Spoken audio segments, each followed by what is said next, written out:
because in black culture we have a Twitter cancel culture. Well, guess what? I'm Black Elon Musk then, you know? Hey guys, what's up? I just found a video. It's a reaction video. But they cut at a specific important point that I was like, hey, that's kind of interesting, and I did not expect them. They're talking about not only the black culture, but how the black culture messes up the subculture that is still dominating in black culture, you know? Not the culture itself that it's bad, but there's a subculture in black culture that's like baby mamas having a gun, saying the word, the nigger word. You know where I'm going, right?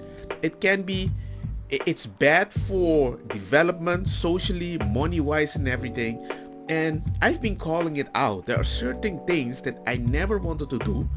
And a lot of people tell me, well, then you're not really black. I'm like, what? What do you mean?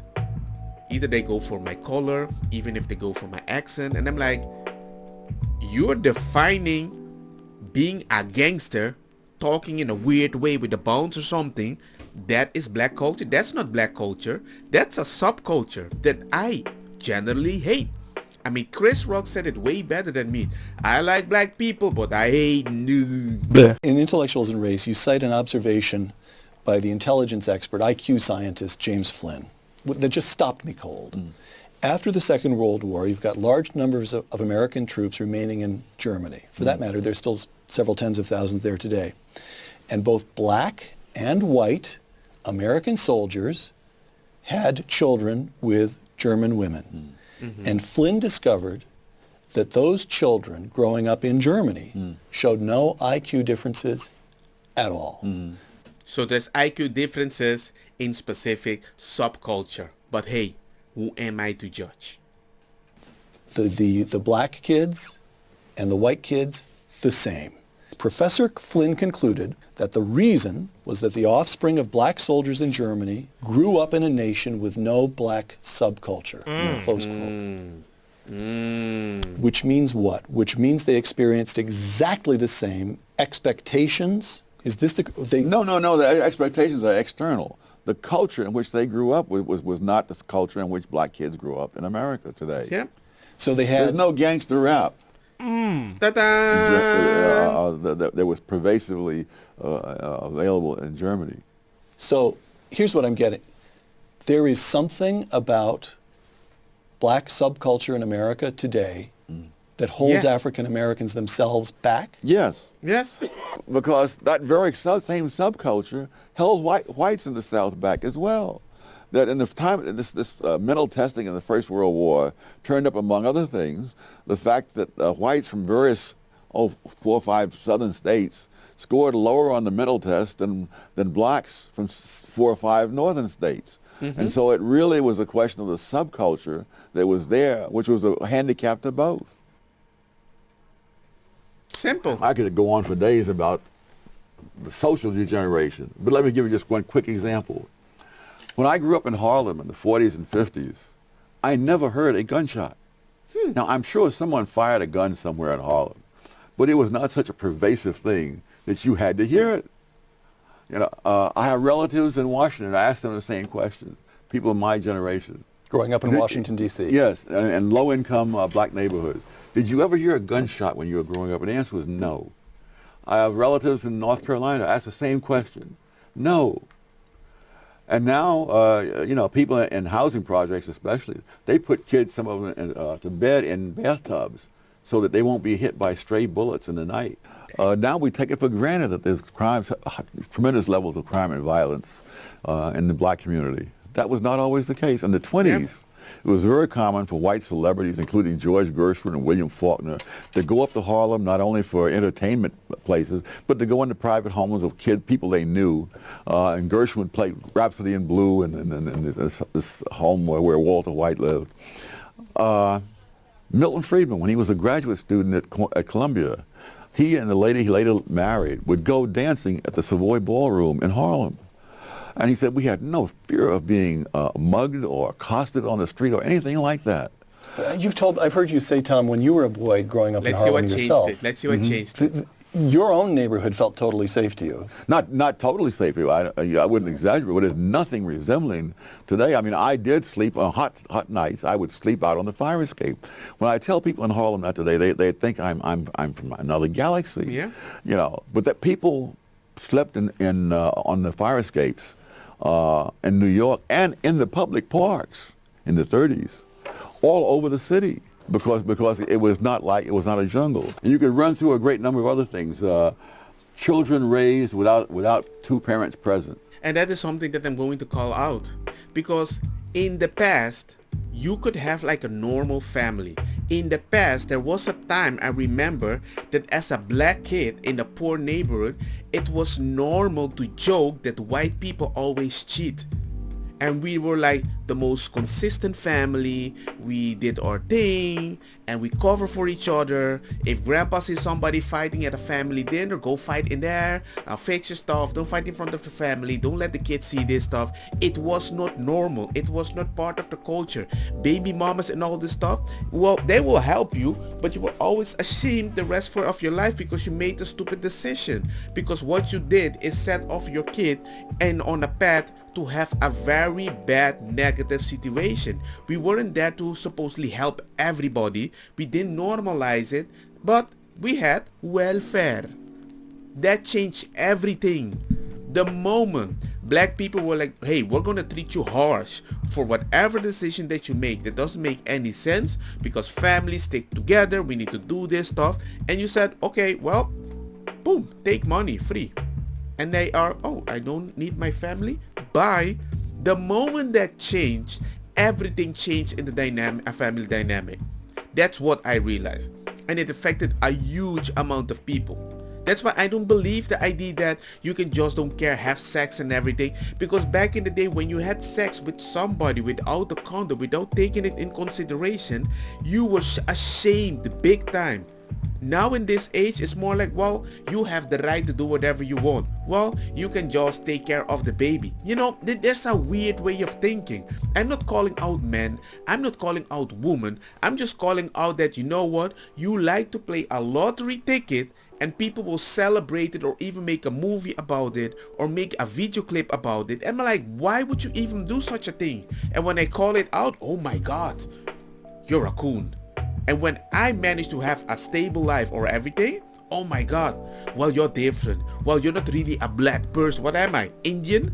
I'm dark white? What am I? You know, I don't have an afro anymore because I managed to be able to provide a life for my kids. What? I'm a traitor? No, man. I was pushed away because I just thought differently. That I don't want to make a mistake because I had less than most black people, so I didn't even have a choice. And when you don't have a choice, you will see life different. Yes, of course, there's going to be collateral damage, but I don't want a collateral damage this big in a culture that is even promoted as a movie, you know? What? Come on, man. Am I the only one that sees this? I don't think so. I just think most people don't even want to open their mouth because there's a weird black cancel culture and nobody calls it like that Twitter is also in black culture, the way you handle yourself, you know? Children raised without two parents present. That was about 22% in 1960. One generation later, it was 67%. How? And it's gone up a little since then as well. And now the rate among whites is higher than it was among blacks in 1960. Right. Why it's hard for blacks to move out of the culture. One, white. I take responsibility. Kiss my I take booty. responsibility. This I is take so stupid. Responsibility. I can't do this. Black This is so people are being stupid. slaughtered in the streets, killed in their own homes. These are our brothers and sisters. This does not our help friends, black people. They will our stay family. in that culture. Oh, We I are care done about your watching them culture. die. How do you define a white liberal? Those kinds of people who have the kinds of attitudes that are called liberal in the United States, although the word is misused, those people have created an atmosphere in which these counterproductive cultures are to be celebrated, Celebrated. Yeah. perpetuated, Yeah. and the consequences overlooked. It reminds me of a scene in The Blue Max where this general is encouraging this daredevil pilot to do all kinds of wild stunts, you see, knowing that the guy's going to kill himself if he keeps doing this, and therefore the general will be rid of a political problem. Now, I don't think that the white liberals are doing this deliberately, but I think the net results are the same. They are cheering blacks on and doing things that are absolutely self-destructive. Yeah, that is the thing that I keep seeing. When I try to go to these debate places where we talk about black culture and everything,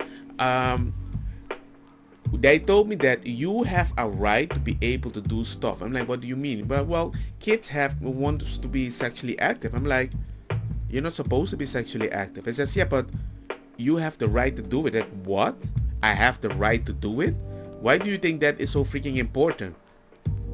So many people reach their 40s when they're like boogie boogie boogie boom, everybody, and all the girls boogie boogie boom. Yeah, but I don't have the person that gives me this feeling. And then. Well, then focus on one, invest it, and then build the stability. But you don't want to build stability because it's boring, right? But then when you see somebody with it, oh, I guess you find a lucky person. No, it's not that you found a lucky person. It's two people that decided to work together. We did this, and that. Oh, that's kind of boring. Feels like you're in a prison. Oh, then why the heck are you looking at people in a prison happier than you, and maybe you might sweet yourself? Well, how does that make any sense? It surprises me.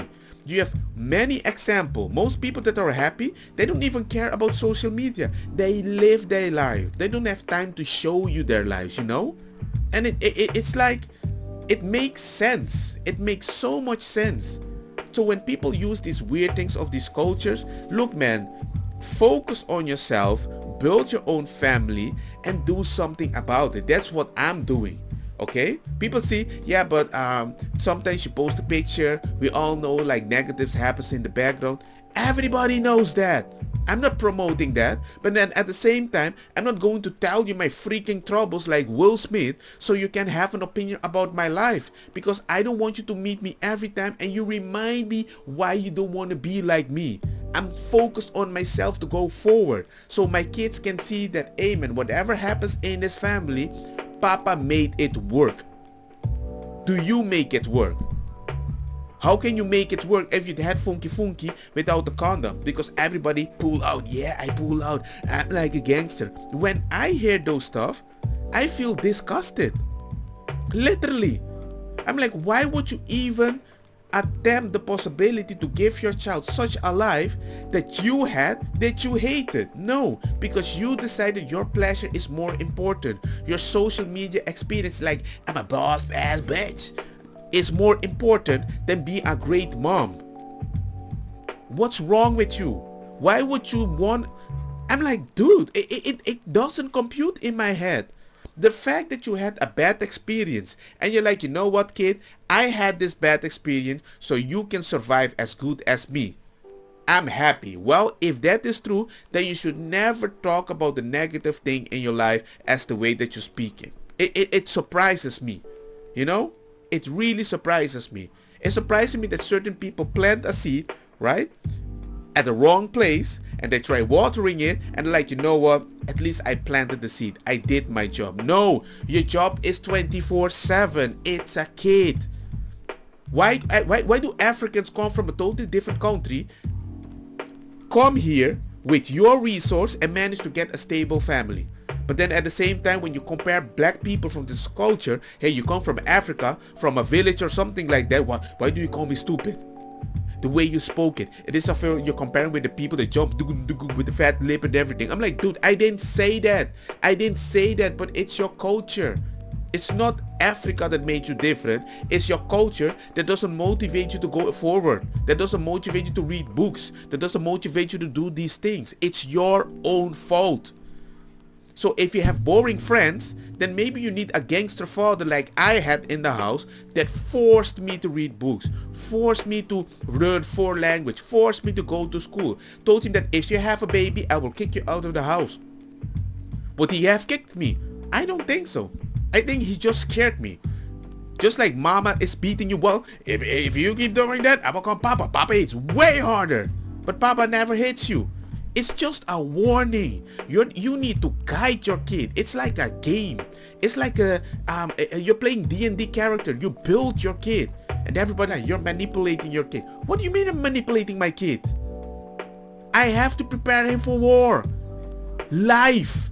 You don't think you want to prepare him? Yeah, but I don't want to have a kid because I don't have time. Then why the heck are you giving me tips? If you don't want to have kids, why are you having sex without a condom and pull out? How can you be so counterproductive? Am I the only one that thinks like this? I don't think so. That's impossible. But most people don't want to speak because in black culture we have a Twitter cancel culture. Well, guess what? I'm Black Elon Musk then. You know, it doesn't make any sense to people. Anyway, let me know what you guys think about this. Comment, share everything. And yeah, see you guys in the next video.